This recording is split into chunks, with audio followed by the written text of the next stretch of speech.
Praise the lord. ನಮಗೆ ಕರ್ತನ ರಕ್ಷಕನೂ ಆಗಿರುವಂತಹ ಯೇಸು ಕ್ರಿಸ್ತರ ಅತಿ ಪರಿಶುದ್ಧವಾದ ನಾಮದಲ್ಲಿ ನಾನು ನಿಮ್ಮನ್ನು ಹೊಂದಿಸ್ತಾ ಮತ್ತೊಂದು ಸಂದೇಶ ಜೊತೆ ನಾನು ನಿಮ್ಮ ಮುಂದೆ ಬಂದಿದ್ದೀನಿ. ದೇವರ ಹಸ್ತವು ತಾನೇ ಕಳೆದ ದಿನವೆಲ್ಲ ನಿಮ್ಮನ್ನು ನನ್ನನ್ನು ಆತ್ಮಿಕವಾಗಿ ವಾಕ್ಯಗಳ ಮೂಲಕವಾಗಿ ಬಲಪಡಿಸಿ ಚೈತನ್ಯಗೊಳಿಸಿ ಜೊತೆಗಾರರಾಗಿದ್ದು ನಡೆಸ್ತಿದ್ದಾರೆ. ವೈಯಕ್ತಿಕವಾಗಿ ನಮ್ಮ ಅಗತ್ಯಗಳನ್ನ ಪೂರೈಸಿ ನಾವು ಕೈಟ್ ಮಾಡ್ತಕ್ಕಂಥ ಕೆಲಸಗಳನ್ನು ಆಶೀರ್ವದಿಸಿ ಕಾದು ಪೋಷಿಸಿ ಜೊತೆಗಾರರಾಗಿದ್ದು ನಡೆಸ್ತಿರೋದಕ್ಕಾಗಿ ದೇವರಿಗೆ ಸ್ತುತಿಯು ಘನವು ಮಹಿಮೆಯು ಸದಾ ಕಾಲವು ಸ್ವಂತವಾಗಿರಲಿ. ಆಮೇನ್. ಈ ದಿನದ ಸಂದೇಶದ ವಾಕ್ಯ ಭಾಗ ಧರ್ಮೋಪದೇಶ ಕಂಡ 6ನೇ ಅಧ್ಯಾಯದಲ್ಲಿ 2ನೇ ವಾಕ್ಯದಿಂದ 9ನೇ ವಾಕ್ಯದವರೆಗೆ. ಡಿಯೋಟ್ರನಮಿ ಚಾಪ್ಟರ್ 6 ವರ್ಡ್ 2-9.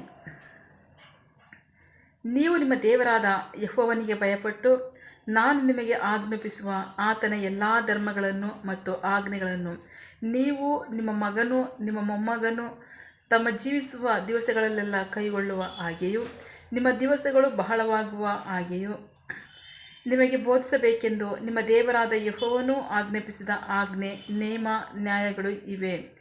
ಹೀಗಿರುವುದರಿಂದ ಓ ಇಸ್ರಾಯೇಲೇ, ನಿಮ್ಮ ಪಿತೃಗಳ ದೇವರಾದ ಯೆಹೋವನು ವಾಗ್ದಾನ ಮಾಡಿದ ಪ್ರಕಾರ ಹಾಲು ಜೇನು ಹರಿಯುವ ದೇಶದಲ್ಲಿ ನಿಮಗೆ ಒಳ್ಳೆಯದಾಗುವ ಹಾಗೆಯೂ ನೀವು ಬಹಳವಾಗಿ ಹೆಚ್ಚುವ ಹಾಗೆಯೂ ಲಕ್ಷ್ಯವಿಟ್ಟು ಕೇಳಿ ವಿಧೇಯರಾಗಿರಿ. ಇಸ್ರಾಯೇಲೇ, ಕೇಳು, ನಮ್ಮ ದೇವರಾದ ಯೆಹೋವನು ಒಬ್ಬನೇ ಯೆಹೋವನು. ನಿಮ್ಮ ದೇವರಾದ ಯೆಹೋವನನ್ನು ಪೂರ್ಣ ಹೃದಯದಿಂದಲೂ ನಿಮ್ಮ ಪೂರ್ಣ ಪ್ರಾಣದಿಂದಲೂ ಪೂರ್ಣ ಬಲದಿಂದಲೂ ಪ್ರೀತಿ ಮಾಡಬೇಕು.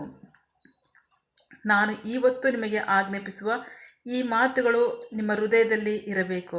ಅವುಗಳನ್ನು ನಿಮ್ಮ ಮಕ್ಕಳಿಗೆ ಅಭ್ಯಾಸ ಮಾಡಿಸಿ ನಿಮ್ಮ ಮನೆಯಲ್ಲಿ ಕೂತಿರುವಾಗಲೂ ಮಾರ್ಗದಲ್ಲಿ ಹೋಗುವಾಗಲೂ ಮಲಗಿರುವಾಗಲೂ ಏಳುವಾಗಲೂ ಅವುಗಳ ವಿಷಯವಾಗಿ ಮಾತನಾಡಬೇಕು.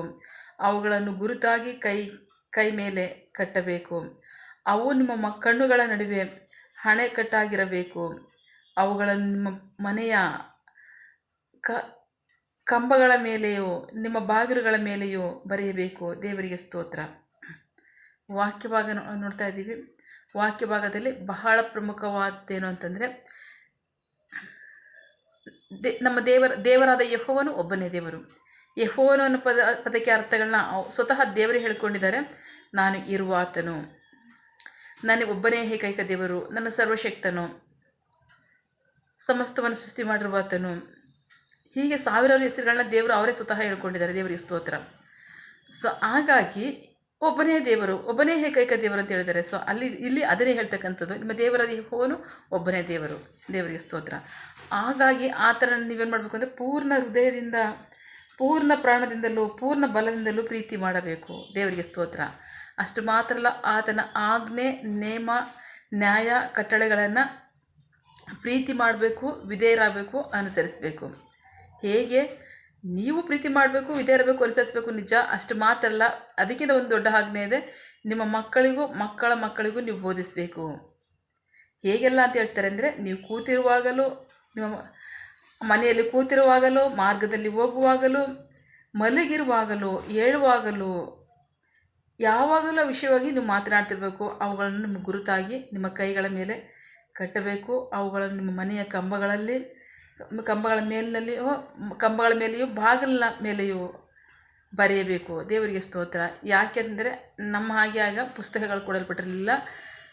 ಒಂದು ಧರ್ಮಶಾಸ್ತ್ರ ಇದ್ದಿರೋದು ಯಾಜಕರ ಬಳಿನಲ್ಲಿರ್ತಿತ್ತು. ಅದನ್ನು ಬಿಟ್ಟರೆ ಒಬ್ಬ ಅರಸನ ಬಳಿನಲ್ಲಿರ್ತಿತ್ತು. ಯಾಜಕನೇ ಅರಸನಿಗೆ ಬರೆದು ಕೊಡಬೇಕಾಗಿತ್ತು. ಅರಸನು ಅದನ್ನು ಯಾವಾಗಲೂ ಧ್ಯಾನ ಮಾಡ್ತಿರ್ಬೇಕಾಗಿತ್ತು. ಧ್ಯಾನ ಮಾಡಿ, ಯಾಕೆಂದರೆ ಅದರಂತೆ ಅನುಸರಿಸಬೇಕಾಗಿತ್ತಲ್ಲ. ಅದಕ್ಕೆ ಅರಸನ ಬಳಿನಲ್ಲಿ ಬಿಟ್ಟರೆ, ಯಾಜಕರ ಬಳಿನಲ್ಲಿ ಬಿಟ್ಟರೆ ಬೇರೆ ಹತ್ರ ಧರ್ಮಶಾಸ್ತ್ರ ಇರ್ತಿರಲಿಲ್ಲ. ದೇವರಿಗೆ ಕೋಟಿ ಕೋಟಿ ಸ್ತೋತ್ರ. ಈಗ ನಮ್ಮಲ್ಲೆಲ್ಲ ಬೇಕಾದಷ್ಟು ಬಂದಿದೆ. ಇದಕ್ಕಾಗಿ ದೇವರು ಎಷ್ಟೋ ಜನ ಪ್ರಾರ್ಥನೆ ಮಾಡಿ, ಎಷ್ಟೋ ಜನ ಶ್ರಮಪಟ್ಟು ದೇವರ ಮಹಾಕೃಪೆಯಿಂದ ನಮಗೆ ಸಿಕ್ಕಿದೆ. ಅದಕ್ಕಾಗಿ ಸ್ತೋತ್ರ. ಆದರೆ ಅದು ಅವ್ರಿಗಿರಲಿಲ್ಲ. ಬೋಧಿಸುವುದನ್ನೇ ಅನುಸರಿಸಿ ನಡೀಬೇಕಾಗಿತ್ತು. ಅದನ್ನು ಜ್ಞಾಪಕದಲ್ಲಿ ಇಟ್ಕೋಬೇಕಾಗಿತ್ತು. ಅದಕ್ಕೆ ಸದಾಕಾಲ ಅದನ್ನು ಧ್ಯಾನಿಸಲೇಬೇಕಾಗಿತ್ತು. ಧ್ಯಾನಿಸೋದ್ರ ಮೂಲಕವಾಗಿ ಅದು ಅವ್ರಿಗೆ ಭಯಪಟ್ಟಾಗ್ತಿತ್ತು. ಅದಲ್ಲದೆ ಬರೆದಿಟ್ಕೋಬೇಕಾಗಿತ್ತು ಮನೆ ಕಂಬಗಳಲ್ಲಿ, ಬಾಗಿಲುಗಳ ಮೇಲೆ. ಅಷ್ಟು ಮಾತ್ರ ಅಲ್ಲ, ಅಣೆಕಟ್ಟಾಗಿ ಇಟ್ಕೊಳ್ರಿ, ಕೈಯಲ್ಲಿ ಕಟ್ಕೊಳ್ರಿ ಅಂತ ಹೇಳ್ತಾರೆ. ದೇವರಿಗೆ ಸ್ತೋತ್ರ. ಯಾವಾಗಲೂ ನೀವು ಅದನ್ನು ಧ್ಯಾನಿಸಬೇಕು ಅಂತ, ಯಾವಾಗಲೂ ನಿಮ್ಮ ಮಕ್ಕಳಿಗೆ ಅದನ್ನು ನೀವು ಬೋಧಿಸಬೇಕು. ಯಾಕೆ ಹೇಳಿ? ಏನೆಲ್ಲ ಉಪಯೋಗ ಇದೆ? ನಿಮಗೆ ಒಳ್ಳೆಯದಾಗುತ್ತೆ. ಅಷ್ಟು ಮಾತ್ರ. ಬಹಳ ಪ್ರಮುಖವಾಗಿ ಆಯಸ್ ಕಾಲಗಳು ಅಧಿಕವಾಗುತ್ತೆ. ಯಾರಿಗೆ ತಂದೆ ತಾಯಿಗಳಿಗೆ ಆಯಸ್ಸು ಅಧಿಕವಾಗುತ್ತೆ, ಒಳ್ಳೆಯದಾಗುತ್ತೆ. ಆಮೇಲೆ ನೀವು ಬಹುಸಂಖ್ಯಾತರಾಗ್ತೀರ. ನೀವು ನಿಮ್ಮ ವಂಶ ಬಹಳ ಅಭಿವೃದ್ಧಿ ಆಗುತ್ತೆ, ಅಧಿಕವಾಗುತ್ತೆ. ಹಾಗಾಗಿ ಈ ಕಾರ್ಯಗಳಿಗೋಸ್ಕರವಾಗಿ ನೀವು ನಿಮ್ಮ ದೇವರನ್ನ ಪೂರ್ಣ ಹೃದಯದಿಂದ, ಪೂರ್ಣ ಪ್ರಾಣದಿಂದ, ಪೂರ್ಣ ಬಲದಿಂದ ನೀವು ಪ್ರೀತಿ ಮಾಡಬೇಕು. ಅಷ್ಟು ಮಾತ್ರ ಅಲ್ಲ, ಆತನ ಆಜ್ಞೆ, ನೇಮ, ನ್ಯಾಯಗಳನ್ನ ಅನುಸರಿಸಿ ನಡಿಬೇಕು. ಅಷ್ಟು ಮಾತ್ರ ಅಲ್ಲ, ಅದನ್ನು ನಿಮ್ಮ ಮಕ್ಕಳಿಗೆ ನೀವು ಬೋಧಿಸಬೇಕು. ಸದಾಕಾಲವೂ ಧ್ಯಾನಿಸಬೇಕು ಅಂತ ವಾಕ್ಯ ದೇವರಿಗೆ ಸ್ತೋತ್ರ. 3 ಆಶೀರ್ವಾದ ಇದೆ. 3 ಆಶೀರ್ವಾದವೇ ಸಂಪೂರ್ಣ ಬೈಬಲ್ ಇರ್ತಕ್ಕಂಥದ್ದು. ಯಾವುದು ಹೇಳಿ? ನಾವು ನಮ್ಮ ಆಯಸ್ಕಾರಗಳು ಅಧಿಕವಾಗ್ತಕ್ಕಂಥದ್ದು, ನಮಗೆ ಒಳ್ಳೆಯದಾಗ್ತಕ್ಕಂಥದ್ದು. ಅಷ್ಟು ಮಾತ್ರ ಅಲ್ಲ, ನಿಮ್ಮ ಸಂತಾನಗಳು ವಂಶ ಅಭಿವೃದ್ಧಿ ಆಗ್ತಕ್ಕಂಥದ್ದು, ಅಧಿಕವಾಗ್ತಕ್ಕಂಥದ್ದು. ಈ ಆಶೀರ್ವಾದ ಸಂಪೂರ್ಣ ಬೈಬಲ್ನ ಒಳಗೊಂಡಿರ್ತಕ್ಕಂಥದ್ದು. ಈ 3 ಆಶೀರ್ವಾದಗಳು ನಿಮಗೆ ಖಚಿತ, ನೀವು ಈ ಥರ ಅನುಸರಿಸಿ ನಡೆದರೆ ಅಂತ ವಾಕ್ಯ ಹೇಳುತ್ತೆ. ದೇವರಿಗೆ ಸ್ತೋತ್ರ. ಸೊ ಹಾಗಾಗಿ ನಂಬಿಗಸ್ತರಾಗಿ ವಿಧೇಯರಾಗೋಣ. ನಂಬಿಗಸ್ತರಾಗಿ ವಿಧೇಯರಾಗಿ ವಾಕ್ಯದ ಆಶೀರ್ವಾದಗಳನ್ನ ಸ್ವಂತ ಮಾಡ್ಕೊಳ್ಳೋಣ. ಆಮೇಲೆ ಪ್ರಾರ್ಥಿಸಿಕೊಳ್ಳೋಣ. ಸಕಲ ಸೃಷ್ಟಿಕರ್ತನೆ, ಸರ್ವಾಧಿಕಾರಿಯೇ, ಸಾರ್ವಭೌಮನೆ, ಉನ್ನತನೇ, ಮಹೋನ್ನತನೇ, ಮಹಾಪರಿಶುದ್ಧನೇ, ಪ್ರೀತಿ ಸ್ವರೂಪನೇ, ನೀತಿವಂತನೇ, ಅಧಿಪತಿಯೇ, ಸೇನಾಧೀಶ್ವರನೇ, ಇರುವಾತನೇ, ಸರ್ವವ್ಯಾಪಿಯೇ. ಸಪಾ ಇದನ್ನು ವಾಕ್ಯಗಳ ಮೂಲಕವಾಗಿ ನಮ್ಮ ಸಂಗಡ ಮಾತಾಡಿದಂತಹ ನಿಮ್ಮ ಪ್ರೀತಿಗಾಗಿ, ನಂಬಿಗಸ್ತಿಯಾಗಿ ನಿಮಗೆ ಸ್ತೋತ್ರ. ವಾಕ್ಯ ಭಾಗದಲ್ಲಿ ನಿಮ್ಮ ಸಂಗಡ ಮಾತನಾಡ್ತಿದ್ದೀರಾ. ನನ್ನ ಪೂರ್ಣ ಹೃದಯದಿಂದ, ಪೂರ್ಣ ಪ್ರಾಣದಿಂದ, ಪೂರ್ಣ ಬಲದಿಂದ ನನ್ನ ಪ್ರೀತಿ ಮಾಡಿರಿ. ಅಷ್ಟು ಮಾತ್ರ ಅಲ್ಲ, ನನ್ನ ಎಲ್ಲ ಆಜ್ಞೆ, ನೇಮ, ನಿಯಮ, ಕಟ್ಟಳೆಗಳನ್ನು ನೀವು ಪ್ರೀತಿ ಮಾಡಿರಿ, ವಿಧೇಯರಾಗ್ರಿ, ಅನುಸರಿಸಿ ನಡೀರಿ. ಆಗ ನಿಮಗೆ ಆಶೀರ್ವಾದಗಳು ಅಧಿಕವಾಗುತ್ತೆ. ಅಷ್ಟು ಮಾತ್ರ ಅಲ್ಲ, ನಿಮಗೆ ಒಳ್ಳೆಯದಾಗುತ್ತೆ, ನಿಮ್ಮ ಆಯಸ್ಸು ಅಧಿಕವಾಗುತ್ತೆ. ಅಷ್ಟು ಮಾತ್ರ ಅಲ್ಲ, ನಿಮ್ಮ ವಂಶಗಳು ಅಭಿವೃದ್ಧಿ ಆಗುತ್ತೆ, ಹೆಚ್ಚಾಗುತ್ತೆ, ಬಹು ಸಂತಾನ ಉಳ್ಳವರಾಗ್ತೀರಾ ಅಂತ ಹೇಳಿದ್ದೀರಾ. ಅದಕ್ಕಾಗಿ ಸ್ತೋತ್ರ. ನಂಬಿಗಸ್ತರಾಗಿ ನಿನ್ನ ಜನರು ವಿಧೇಯರಾಗಿ ನಿಮ್ಮ ವಾಕ್ಯದ ಆಶೀರ್ವಾದಗಳನ್ನ ಸ್ವಂತ ಮಾಡಿಕೊಳ್ಳಿ. ಆಮೇನ್. ನಿಮಗೆ ಮಹಿಮೆಯಾಗಲಿ, ನಿಮ್ಮ ಜನರಿಗೆ ಆಶೀರ್ವಾದ, ಅಭಿವೃದ್ಧಿ ಉಂಟಾಗಲಿ. ಆಮೇನ್. ಪ್ರಾರ್ಥನೆ ಕೇಳಿದ ಪ್ರೀತಿಗಾಗಿ ನಿಮಗೆ ಸ್ತೋತ್ರ. ಆಮೇನ್. ನಿನ್ನ ಜನರು ಕೈ ಮಾಡ್ತಕ್ಕಂಥ ಕೆಲಸವನ್ನು ಆಶೀರ್ವದಿಸು. ಅವರ ಅಗತ್ಯಗಳನ್ನ ಪೂರೈಸು.